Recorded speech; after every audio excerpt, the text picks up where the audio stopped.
Ang pagtatrabaho, hindi puro trabaho-trabaho.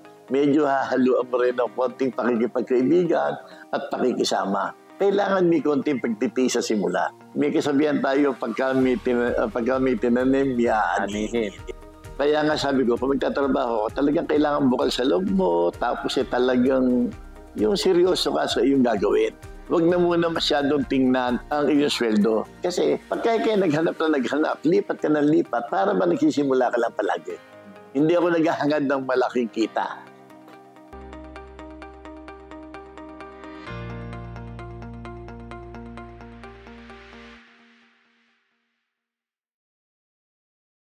Magandang araw, fellow Mapuans. Kumusta kayo? Ngayon, nandito na naman tayo sa isang episode ng ating 100 Mapuan Stories. Ngayong araw, nandito tayo sa Dasmariñas, Cavite. Of course, with Engineer Baltasar T. Usis. Kumusta kayo, sir? Thank you, Francis, for including me in the 100 Mapuans. I'm Engineer Baltasar Usis from Dasmariñas, Cavite, and I graduated in Mapua in 1973 with a bachelor's degree of civil engineering. Sir, tell us more about yourself, sir. Actually, ang daling tandaan ng aking background sa work ko. After my graduation, I already started with National Irrigation Administration as engineer training. So after a year, several years, medyo umasenso na tayo. Talagang medyo hanggang I finished 35 years. I have 35 years of service with National Irrigation Administration. I handled the position as provincial engineer, and then after that is regional director, and I retired as administrator of National Irrigation Administration in 2011. First question po, bakit civil engineering sa Mapua? Hello, Francis. Talagang we came from poor family. Talagang walang pwedeng ipamana sa amin ng mga magulang namin, kundi ang ikaw ay makapag-aral. So, talking of civil engineering, talagang medyo sikat no ng Mapua. So, talaga I really tried na sa Mapua makapag-aral. And actually, I started for the first year of mechanical engineering, but I really like civil engineering. On the second year, registered with civil engineering. Katulad din siguro ng iba, unang-una, mahaba pila ng mechanical engineering. Hindi maluwag ang pila ng civil engineering. Na yun naman talaga ang gusto ko. So, kaya ako napapunta sa civil engineering. Ayan, siguro maraming nakaka-relate yan, ha? Hindi alam ng magulang, iba pala yung program na kinukuha. Pero siyempre, importante yung gusto natin. No? Yes. Kaya I think yung mga magulang ngayon, mas aware na sila and mas binibigyan na nila ngayon ng binibigay sa mga bata ngayon yung decision on what to take in college. And that's a good thing now. No?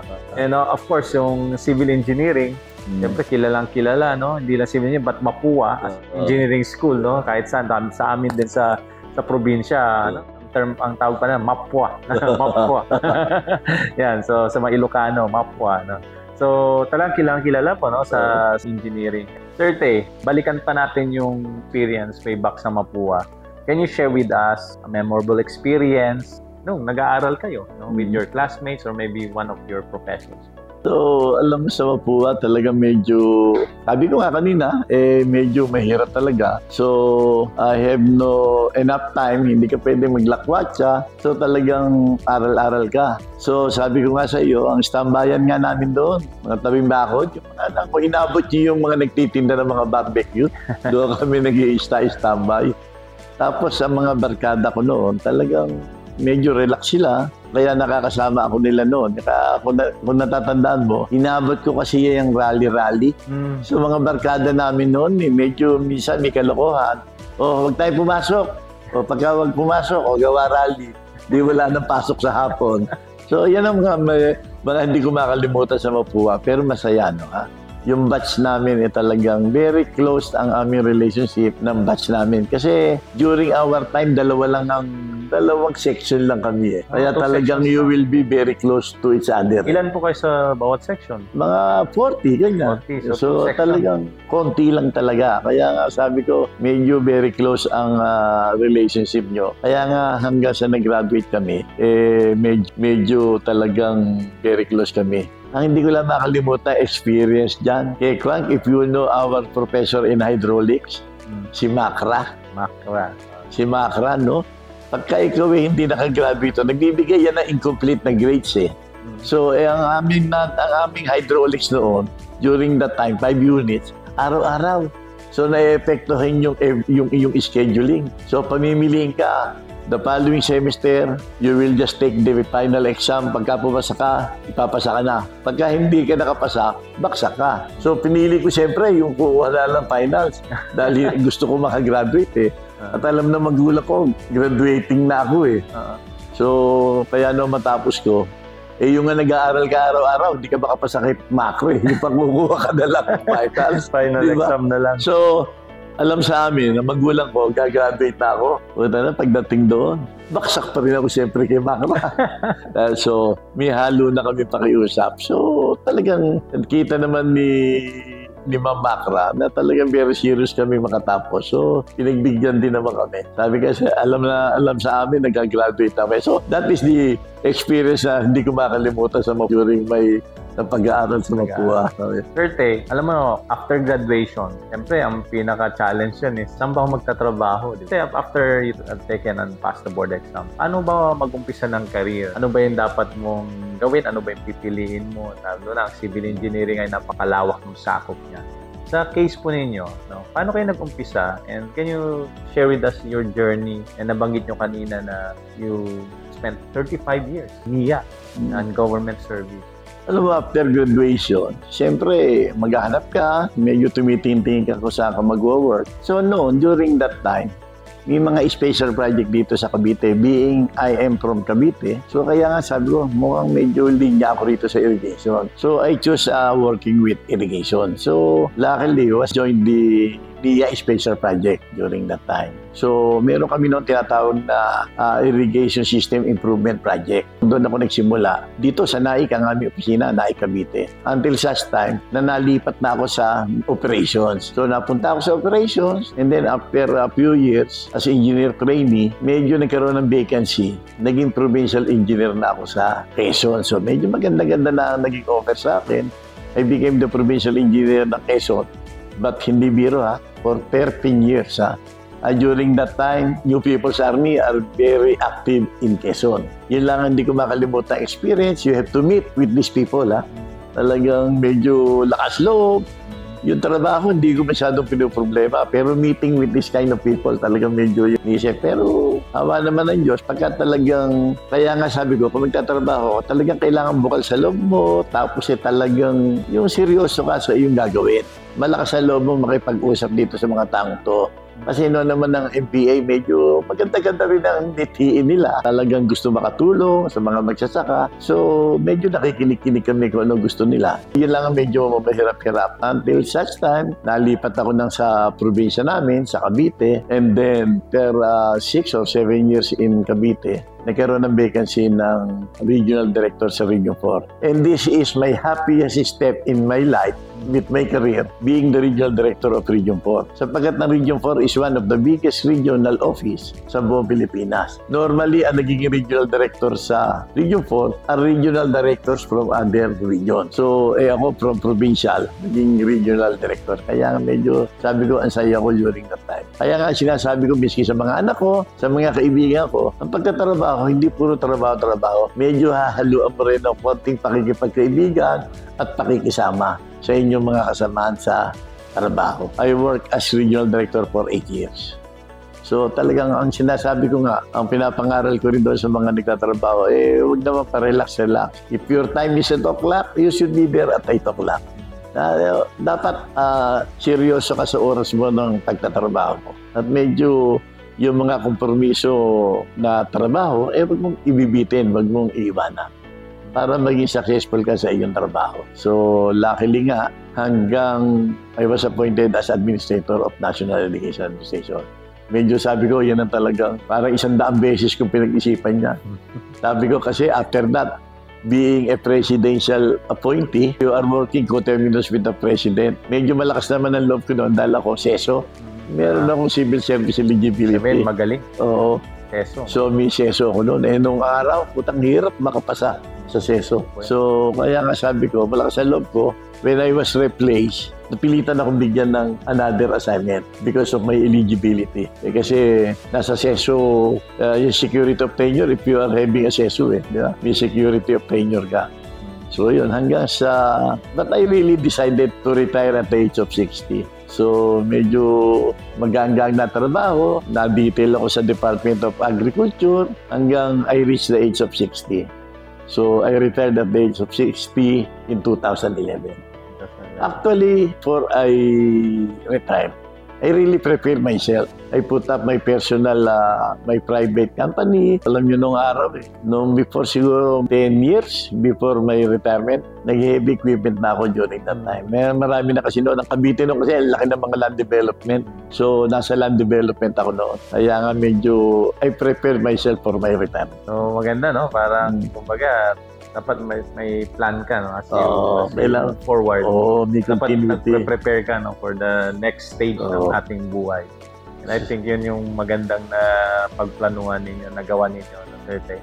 But in your stint, no? Doon sa NIA, sir, ano yung tingin nyo yung I think considered to be your biggest achievement or legacy, lalo na sa administrator? Ang isa kong pinakamalaking project na napa-approve dyan during the time of President Arroyo, yung repair and rehabilitation of all our existing irrigation system.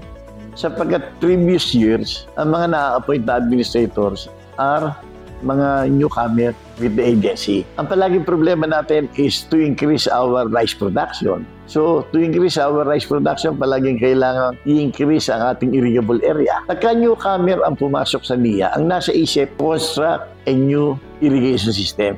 Samantalang napakalaki na non-operational. When I explained this with the President, so nag-loan tayo noon, 220B to repair all the non-operational. So talagang medyo yun lang ang tinawag ito. Sapagkat to build a new irrigation system is napakatagal eh. It will take you 5 years, di ba? Ang tagal. Samantalang doon sa repair and rehabilitation of existing irrigation system, even this is a 4 or 5 years program, every year may natatapos ka.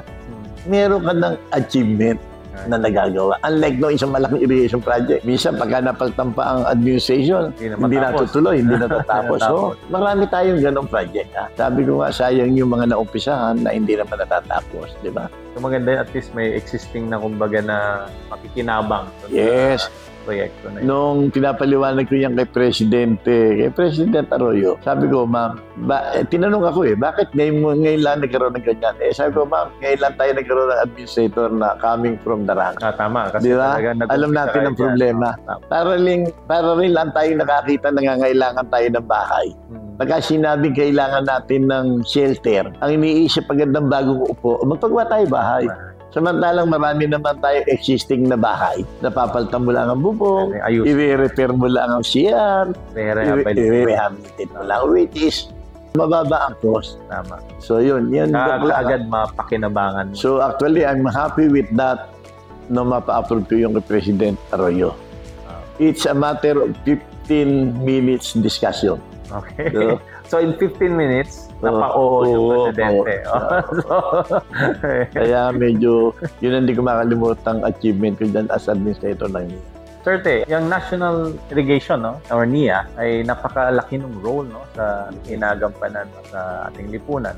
Irrigasyon, kunyari sa food security, and many other things. Ano sa tingin nyo yung pinaka-importanting bagay na kailangang pagtuunan pa rin ng pansin? Alam mo yung ating mga irrigation project, actually I can say medyo successful ating mga irrigation project. But the implementation of our farming activities, medyo may problema sa farmer. Kung matitingnan, kung makikita mo ngayon ng farmers, ang gaganda na programa ng NIA to support the farmers. The problem now is nakikita ko for my 35 years, nakikita ko problema farmers They do not want to follow the new technologies, di ba? Lahat, ganyan. So, kaya nga medyo naiiwanan tayo. Ang dapat lang naman siguro, not only irrigation project, but yung institutional sa mga farmers. Talagang medyo kailangan maging seryoso. Actually, ang NIA, mayroong institutional program. Institutional development program, pero nawawala ng continuity. Okay. So, yung mga irrigators association, yung pag-organize ng irrigators association, medyo ang mga farmers medyo may attitude na nagkakanya-kanya pa rin. So kaya nga medyo hindi tayo maging successful Samantalang napakaraming countries na sa atin lang nag-training. Nabalita ko ngayon, sir. Oo. Thailand, di ba? Thailand, Vietnam, puro sa atin lang nagte-training yan. Bakit umunlad ng ganyan sa rice production? Actually nga, Francis, naka-attend ako ng training program sa Colorado State University. Nagulat ako. One of the subject matter is my irrigation system. So, pinag-aaralan ko pala doon? Oo, pinag-aaralan pala ako doon. Although hindi ko during my time, but no, naging na-assign ako doon. Nung naging regional director ako, nakita ko, masakop ko yan. So, when the training director learned that I came from Region 4, every time na we start the training program, the class every morning, you Filipinos, correct me if I'm wrong. So imagine that we should be very proud of this. So kaya nga sa ating mga professional natin dito, mga naglilid ng kanilang mga agency, siguro talagang dapat maging seryoso tayo sa ating mga program. Kasi maganda naman actually ang mga program. Talagang kailangan lang to religiously implement ang mga program. Talaga namang, alam mo, basic example, may experience Basic example kasi, Francis, we are importing rice, di ba? Alam mo naman yan. And we are losing a lot. During my time, ang importation natin ng rice, we are losing almost 12 billion. Nalulugi rin lang tayo. Bakit hindi iayos ang distribution ng bigas? Actually, during my time, ang Mindoro is more than enough sa requirement nila ang bigas. Pero, pagka nakipag-compete sila rito sa Manila, talo na sila. Dahil sa transportation. Sabi ko nga noon, ang suggestion ko, bakit hindi isubsidize ng gobyerno ang transportation expenses? Okay. Di ba? Para hindi nalulugi rin ang pao, para hindi masayang. So, until such time, sarili ring sikap, ang Mindoro, dinadala sa Bisaya ang kanilang bigas. So, during our time with Secretary Pangaliban, sinubukan namin niya, shuffle namin ng bigas. Medyo naka-increase tayo, nabawasan ng rice importation natin during that time. So, isang solusyon yun, Pero siyempre, nung magpalitan na naman na administration, nawala na naman. Kasi madali ang rice importation kasi sa mag-implement ng program. Oo nga, yun ang nakatutok. Kaya nga yun na medyo yun na masaklap. Mas madali ang rice importation kasi sa mag-implement ka ng program. 100 Mapuan Stories is a project under the Student Affairs Committee of our MIT CNC Alumni Association. And yun nga, one thing that you can do is of course to support. Ibig sabihin, i-share ninyo yung mga videos na ito, yung mga episodes na ito sa ating mga kasamaan para malaman nila at matangkilik yung programa natin ito dahil yung po mga sponsorship po dito, yung mga donations dito na matatanggap natin will go to our scholarship fund. This we started already last year. And until now, meron po tayong 2 na full scholar. Tayo lang po yung Alumni Association na meron ganyan, full scholarship ang binibigay. This coming school year, we plan to increase it by another 2. And hopefully, mas maparami pa natin yan through the years. And mga proceeds dito will go to that sponsorship or that scholarship fund. So, tangkilikin po natin and supportan po natin yung programang ito ng ating Alumni Association. Nung nag-aaral ako dito, yung determination mo, yung will na gusto mo makatapos ng pag-aaral. Kaya kung meron kayong pagkakataon na binigyan kayo ng ganung pagkakataon na makapag-aaral kayo, huwag niyo sayangin. Education is very important. Kahit sinong tao, panahon namin noon, panahon ngayon, o ibang generations ngayon, napakahalaga ng education. Yun ang magiging ladder mo para sa isang success. Kung ano man yung kurso na dapat nilang nasimulan, siguruduhin nila na gusto nila lang gawin yon. Kailangan magkaroon sila ng time, i-manage nila yung kanilang sarili, at i-lead nila yung sarili nila. Kung talagang hindi nila gusto yon, then they have to decide para at least hindi masayang yung panahon.